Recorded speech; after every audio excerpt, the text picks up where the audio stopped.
full video in my YouTube channel. So, natin patagalin pa. Para sa mga aspiring seafarer, okay, na gusto magbarko. Okay, this vlog, this video is for marino only at yung mga gusto magbarko. This is all about. Okay?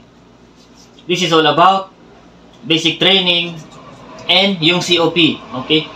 Isi-share ko yung nangyari sa akin kanina. Okay, kanina. Nag-process tayo ng papeles natin, yung basic training and yung COP. Okay? First time happened to me. Ito nangyaring ito, no? First time. Kasi sanay talaga ako na binabayaran ko na lang yung gumagawa ng COP. Actually, pwede nyo gawin, pwede kong gawin. Pero sobrang busy, hindi ko na magawa. Okay? So, nasanay talaga ako na binabayaran ko na lang yung tao na gagawa. Okay? Ito ay knowledge na to. Knowledge na to sa mga hindi pa nakaka-experience. Para hindi nyo na ma-experience. Okay? Advanced training nyo na to. Okay? Kumuha ka ng yellow pad. Isulat nyo. Lahat ng sasabihin ko. Trending na trending social media. Sa mga marino to. Mga idol. Okay? Trending na trending to. Kuha kayong papel. Isulat nyo. Informasyon. Mahalaga to mga idol. Okay?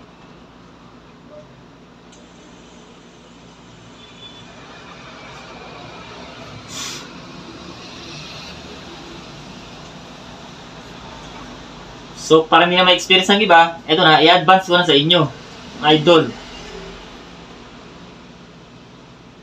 So, nag-refresh ako ng BT, no? Basic Training, SOLAS, yung tumatalon. Okay. Nag-refresh ako. Okay, ayan na, nag-refresh na. Meron na ako certificate. So, COP na. Process na ako ng COP. Dito ako nagka-problema, tumagal. Tumagal yung COP ko dahil sa mga sumusunod. Okay. So, pag nag-online ka sa Marina mismo is may mga requirements yan. Yung iba, alam na yan. Okay? Yung mga hindi pa alam, manood. Yung mga alam na, wag na manood. Thank you. Okay, next. So, may mga requirements nga yan. So, yun nga, meron akong inutusan na tao na gawin niya dahil wala nang time. So, yun, ginawa niya, ganyan-ganyan. Process siya dyan, computer siya. Okay? And unfortunately, maraming sabit. Okay, maraming sabit. Ano ba yung mga sabit-sabit na yan? So, ayun na nga, nag-PM sa akin itong tao na inutusan ko na gawin yung aking COP. Sir, hindi pa naka-encode yung medical nyo, sir, sa mismo account nyo. And yung C-Service. Sabi ko, may hawak naman ako C-Service eh. Hindi yun. Yung gustong C-Service ng Marina is yung galing sa agency. Agency mismo ang mag-i-encode, mga idol. Okay, hindi ako, hindi ikaw, hindi sila. Agency mo mismo.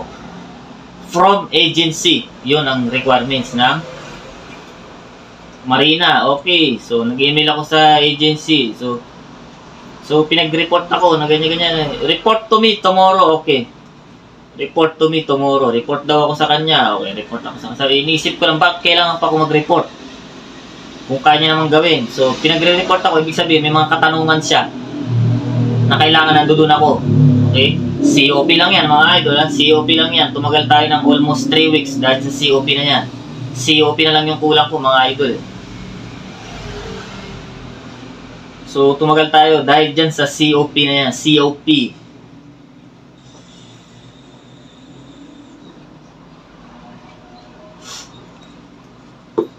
Okay, game.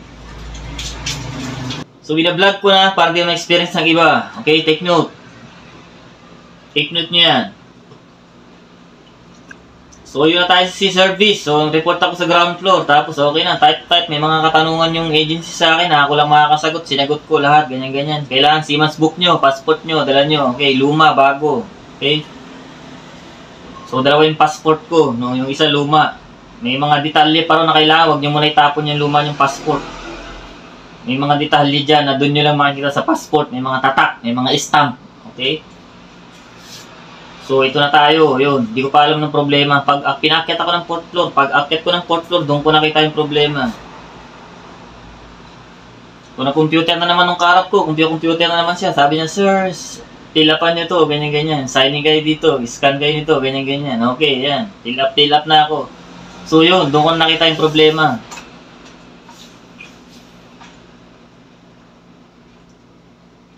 Sa 8 barko na sinakyan ko, okay, yung 4 doon, walang tatak.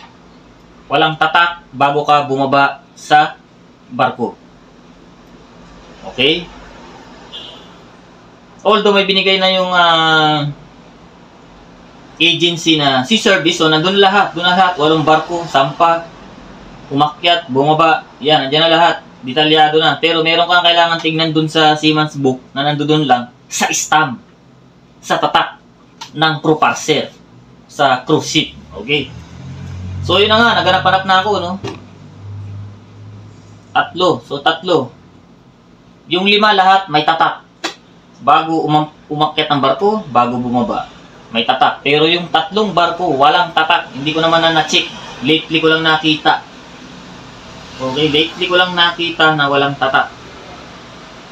Pag nag-sign kayo ron sa online, no, very very specific. Okay? Pangalan ng barko, flagship ng barko, yung flag ng barko kailangan yung ilagay doon. Panama, Valletta, kung ano man. Na doon nyo lang makikita yung sa tatak. Okay, pag wala kayong tatak, hindi nyo makikita yung flagship ng barko. Kanya-kanyang flagship yan, mga idol. Eh. Kada barko, kanya-kanyang flagship yan. So yun na nga, matrabaho kasi isa-isahin mo eh. Okay, pangalan ng barko, flagship, kailan ka bumaba, saang puerto. Saang puerto ka sumampa, saang puerto ka bumaba. Yung iba, kabisado ko, pero yung iba, hindi ko kabisado, syempre. Hinahanap ko, walang tatak. Okay, walang tatak. So, yari na kayo dyan pag ganun. Saan nyo hanapin yung tatak? Pwede ba kayo bumalik ng barko eh, nasa Pinas ka na para magpatatak? Wala na. So, ang lesson dyan is bago kayo bumaba ng lumabas ng barko, kung pauwi na kayo, check nyo yung Seaman's Book nyo kung natatakan. Kung nalagyan ng stamp. Kasi mahalaga yun. Doon sa stamp na yun, nakalagay yung flagship, puerto, kung saan ka bumaba, saan ka sumampa. Understood? Thank you. So yun, dahil doon natagalan, almost 3 weeks, yung COP. COP lang ha. COP, pinaprocess lang yan ng 1 araw lang yan pinaprocess mga idol. Pero pag may mga sabit, sa mga papeles mo, sa mga detalye, may sabit, tatagal ka. Almost 3 weeks. Ngayon, waiting na naman ako ng 2 to 3 days process. Okay, 2 to 3 days na naman maghihintay ako. Encode yan eh. Okay, yung medical mo, sa pinag-medicalan mo, kailangan naka-encode dun sa mismo account mo sa Marina. Kailangan pa pala yun. Hindi ko alam. Hindi kasi ako sanay mag-process niyan. Yung iba alam na yan, okay? Yung iba hindi pa alam. Kailangan yung alamin ngayon. Dito sa video na to. Dito sa channel natin. Okay? Dito lang yan. Yun. So, kain tayo. Yun ang lesson learned. Kailangan nyo matutunan mga idol. Sabi ni idol, bago bumaba, check nyo. I-double check nyo kung natatakan. Kung natatakan yung inyong mga Seaman's Book ng crew parcel. Dahil balang araw, kakailanganin nyo yung mga tatak na yan. Nakakala ko dati, hindi ko naman kakailanganin. Kailangan pala yan. Napaka-importante. Napaka-importante yung may tatak. Pag wala kang tatak from crew parcel, malaking problema. Magkukuha ka ng COP. Alam nyo naman dyan sa Marina, kailangan specific yan, mga idol. Specific. Kailangan tama yung detalye na nilalagay mo dyan. Kunting pagkakamali mo, sasablay ka, tatagal ka. Standby ka sa Pinas, mga idol. Pag-aralan nyo mabuti, sinasabi ko, pasok nyo sa utak nyo. Mga aspiring seafarer dyan. Pasok nyo sa utak nyo yan. Dahil balang araw, may experience nyo yan pag binaliwala nyo. Sinabi ko. Okay? Itong video na to, itong vlog na to is knowledge nyo. Knowledge nyo na, advanced knowledge nyo na yan. Okay? Kumbaga sa militar, SWAT na kayo. Okay, Scout Ranger na kayo kasi nasabihan ko na kayo ngayon. Advanced technique na kayo ngayon. Okay? Parang di na kayo mahirapan. Normally, pag COP talaga, meron lang akong ina-assign dyan na tao, tagagawa ng papeles ko talaga. Talaga ako nagpaparas niya, wala talaga akong time mag-ganyan-ganyan. Dahil sa konting pagkakamali, napilitan akong gumalaw, napilitan akong umaksyon. Dahil hindi kinaya ng tao na inutusan ko. Pilitan akong lumabas ng bahay. Okay? Dahil dyan, sa simple thing na yan. PT, Basic Training, COP, Repressor. Ayan. Actually, yung COP ko is hindi pa expire, November pa. Pero kailangan nang i-renew dahil maabutan ka. Eto pa, pag may mga papeles ka na may expire sa loob ng kontrata mo, renew mo na yan. Dahil dadalihin ka niyan, mga idol. Hindi ka makakasampa ng meron kang may expire na papeles, mga idol. Renew mo na yan. Hindi yung pagbaba mo, unang inaatupag mo, inom ka agad, check mo muna yung mga papeles mo, mga idol. Merong agency na pag bumababa ka, kada baba mo, medical ka. Diyan, titirahin ka niyan. Pag unang baba mo, inuna mo yung walwal, patay ka dyan. Baksa ka, lagapak ka niyan, mga idol. Lagapak ka medical mo niyan. Anyway, full video in my YouTube channel, mga idol. Sa YouTube channel ko lang makikita nyo lahat yan. Lahat ng diskarte. Lahat ng strategy, mga idol. Sa YouTube channel ko lang yan. Makikita nyo, kalkalin nyo lang yan, mga idol. Minsan, nasa full video. Minsan, nandun sa short. Sa short. Yung short ng YouTube is parang TikTok and Reels lang yan, mga idol. Mas kikita pa nga kayo sa short eh. Kasi sa short, marami nag-i-scroll, maraming nanonood dyan sa short kaysa dun sa full video nyo. Okay, advanced technique nyo na naman yan. Nakuha nyo na naman dito sa channel natin, mga idol. Tirahin nyo lang, tirahin yung reels, short reels. Short video nyo sa YouTube.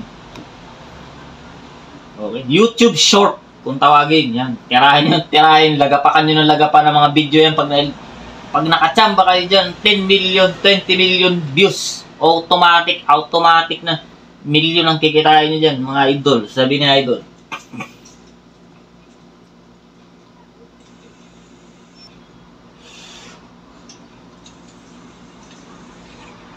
Okay, thank you for watching. I-continuous ko itong kinakain ko para matapos at marami pa tayong trabaho, mga idol. Time check, 12 o'clock, mga idol.